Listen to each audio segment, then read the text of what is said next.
पिछली वीडियो में मैंने आपको बताया था कि बहुत ही स्पेशल बर्थडे है और उसके लिए मैंने रेज़न का पू बेयर जार बनाया था और उसके अंदर sweet and spicy Honey coated peanuts डाले थे। तो उसी के लिए मैंने ये कपकेक्स बनाए और ये 2 कपकेक्स खाने से पहले मेरा शुगर लेवल 96 था।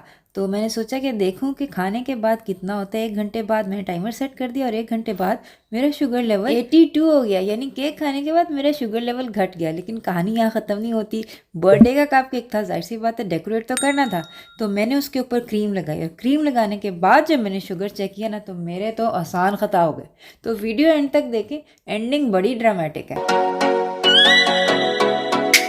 अस्सलामुअलैकुम वरहमतुल्लाहि वबरकातुहू। हीलिंग हिजामा क्लिनिक से मैं डॉक्टर अस्मा महमूद। और अलसी के ये कपकेक्स बनाने के लिए हमें अलसी चाहिए, उसको अच्छी तरह पीस लें और इस पिसी हुई अलसी के अंदर दालचीनी और बेकिंग पाउडर और थोड़ा सा नमक डाल के अच्छी तरह मिक्स करके साइड पे रख दें। ये ड्राई इंग्रेडिएंट्स हैं। अब एक ब्लेंडर के अंदर अपने देसी अंडे तोड़ें और जब ये येलो से वाइट हो जाएंगे ना इस तरह के, तब आपने इसके अंदर अपना स्वीटनर डालना है। मैं ओराइजा का स्वीटनर डाल रही हूँ और यही वो वजह है कि जिसकी वजह से शुगर लेवल घट जाता है, वरना केक खाते हैं तो शुगर तो बढ़ती है ना। तो ये वो जादुई इंग्रेडिएंट है जिसकी वजह से ये वाले केक्स डायबिटिक्स भी खा सकते हैं, वेट लूज करने के लिए भी आप खा सकते हैं। बहरहाल मिक्स करके इसके अंदर आपने अपने वेट इंग्रेडिएंट्स मिला देने हैं, थोड़ा सा ऑयल डाल देना है, थोड़ा सा पानी डाल देना है, अगर आप चाहें तो वेनिला एसेंस भी डाल सकते हैं। बहरहाल अच्छी तरह मिक्स होने के बाद आपने इसको अपने मोल्ड्स के अंदर निकाल लेना है और इसको टैप करके इसको ऊपर से लेवल कर ले। अब आपने इसको बेक करना है और आप यकीन करें 15 मिनट बाद आपके पास इतने मज़ेदार कपकेक्स तैयार हो जाएंगे ना, जो इंतहाई मज़ेदार भी हैं और इनको खाने से शुगर घट जाती है बढ़ने की बजाय। बहरहाल बर्थडे के कप का थोड़ा सा शशका तो करना था ना, तो मैंने क्रीम के अंदर स्टीविया के ड्रॉप्स वनीला फ्लेवर डाले।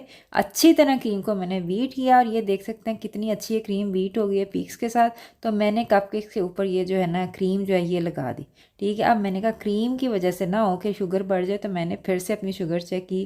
पहले 78 थी और आप यकीन कर लें 1 घंटे के बाद मुझे खुद ही समझ आई कि ये क्या हुआ है। अभी शुगर घटी थी लेकिन क्रीम लगाने के बाद शुगर इतनी बढ़ गई कि 114 हो गई, यानी 36 यूनिट्स बढ़ गई। और अभी तो मैंने कोई स्प्रिंकल्स वगैरह भी नहीं डाले थे ताकि मैं सिर्फ क्रीम चेक कर सकूं। बहरहाल क्रीम के इंग्रेडिएंट्स में मैंने देखे, ये देखें शुगर भी है, हाइड्रोजनेटेड ऑयल भी है। अब इसके साथ स्टीविया ने क्या कर लेना था इतनी गंदी गंदी चीनी और गंदे गंदे ऑयल्स के साथ। बहरहाल मैंने तो क्रीम उतार के कपकेक्स खाए और जिनके लिए मैंने बनाए थे उनको मैंने दिखा दिया। ये देख लें, ये फाइंडिंग्स है, वीडियो मैंने उनको दिखा दी, ये देख लें। आपकी मर्जी, आप अपनी शुगर को इस तरह तोप चढ़ाना चाहते हैं तो खाएं क्रीम के साथ और शशके उठाएं आप क्रीम के। और आपके भी अगर कोई अजीज़ प्यारे हैं ना जो कहते हैं जी बस बर्थडे का ही तो एक दिन है कुछ भी खा लो, उनको भी एक दफ़ा चेक करके दिखा देना क्रीम के बगैर कैसा और क्रीम के साथ कैसा है, तो उनको भी समझ आ जाएगी। बहरहाल वीडियो के नीचे मुझे आपने कॉमेंट्स में ज़रूर बताना है कि आपने अगर क्रीम वाला केक खाया तो आपकी शुगर कितनी बढ़ती है।